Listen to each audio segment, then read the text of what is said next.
ಗುತ್ತಿಗೆದಾರರಿಗೆ ಶೇಕಡಾ 4% ಮೀಸಲಾತಿ ಕೊಡುವಂತಹ ವಿಚಾರಕ್ಕೆ ಸಂಬಂಧಪಟ್ಟಂತೆ ಬಿಜೆಪಿ ವಿಪರೀತವಾಗಿ ವಿರೋಧವನ್ನು ವ್ಯಕ್ತಪಡಿಸ್ತಾ ಇದೆ. ಮುಂದುವರೆದ ಭಾಗವಾಗಿ ವಿವಾದಾತ್ಮಕ ತಿದ್ದುಪಡಿಗೆ ಒಪ್ಪಿಗೆ ನೀಡದಂತೆ ಶಾಸಕ ಬಸನಗೌಡ ಪಾಟೀಲ್ ಯತ್ನಾಳ್ ಅವರು ಪತ್ರವನ್ನು ಬರೆದಿದ್ದಾರೆ. ಯಾರಿಗೆ ಪತ್ರ ಬರೆದಿದ್ದಾರೆ ಅಂದ್ರೆ ರಾಜ್ಯಪಾಲ ತಾವರ್ಚಂದ್ ಗೆಹ್ಲೋಟ್ ಅವರಿಗೆ ಪತ್ರವನ್ನು ಬರೆದಿದ್ದಾರೆ. ಕರ್ನಾಟಕ ಸಾರ್ವಜನಿಕ ಸಂಗ್ರಹಣೆಗಳಲ್ಲಿ ಪಾರದರ್ಶಕತೆ ಅಧಿನಿಯಮ ತಿದ್ದುಪಡಿ ವಿಧೇಯಕ 2025 ಈ ವಿಚಾರಕ್ಕೆ ಸಂಬಂಧಪಟ್ಟಂತೆ ವಿಧೇಯಕವನ್ನು ಕಾನೂನು ಸಚಿವ ಎಚ್.ಕೆ. ಪಾಟೀಲ್ ಅವರು ಮಂಗಳವಾರ ಮಂಡಿಸಿದರು. ಇದಕ್ಕೆ ಯಾವುದೇ ಕಾರಣಕ್ಕೂ ಒಪ್ಪಿಗೆಯನ್ನು ಕೊಡಬೇಡಿ, ಅಂಕಿತವನ್ನು ಹಾಕಬೇಡಿ ಅಂತ ಹೇಳಿದ್ದಾರೆ. ಈ ಹಂತದಲ್ಲಿ ಇಂಟರ್ಫಿಯರ್ ಆಗ್ತಾರ ರಾಜ್ಯಪಾಲರು ಅನ್ನೋದು ಪ್ರಮುಖ ಪ್ರಶ್ನೆ. ಲೆಟರ್ ಏನೋ ಬರೆದಿದ್ದಾರೆ, ಅದರ ಕಾಪಿ ಕೂಡ ಪಬ್ಲಿಕ್ ಟಿವಿಗೆ ಲಭ್ಯ ಆಗಿದೆ.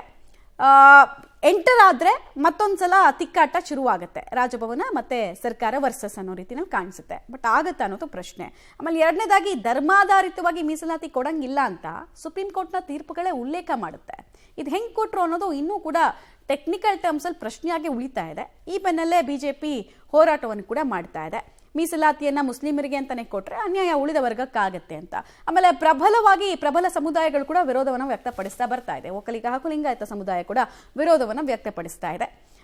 ಈ ಕಡೆಗೆ ಕಾಂಗ್ರೆಸ್ ಕೂಡ ತನ್ನ ಸ್ಟ್ಯಾಂಡ್ ಏನು ಅಹಿಂದ ವರ್ಗಕ್ಕೆ ಸಂಬಂಧಪಟ್ಟಂತೆ ಅನ್ನೋದನ್ನ ಸ್ಪಷ್ಟಪಡಿಸಿದಂಗೆ ಕಾಣಿಸ್ತಾ ಇದೆ. ಹೀಗಾಗಿ ಈ ತಿಕ್ಕಾಟಗಳಿಗೆ ಏನಾದರೂ ಕಾರಣ ಆಗುತ್ತಾ? ರಾಜ್ಯಪಾಲರು ಈ ಪತ್ರವನ್ನ ಯಾವ ರೀತಿ ನೋಡ್ತಾರೆ? ಸ್ಪಷ್ಟನೆಗಳನ್ನ ಕೇಳ್ತಾರಾ? ಪ್ರಶ್ನೆ ಇದೆ.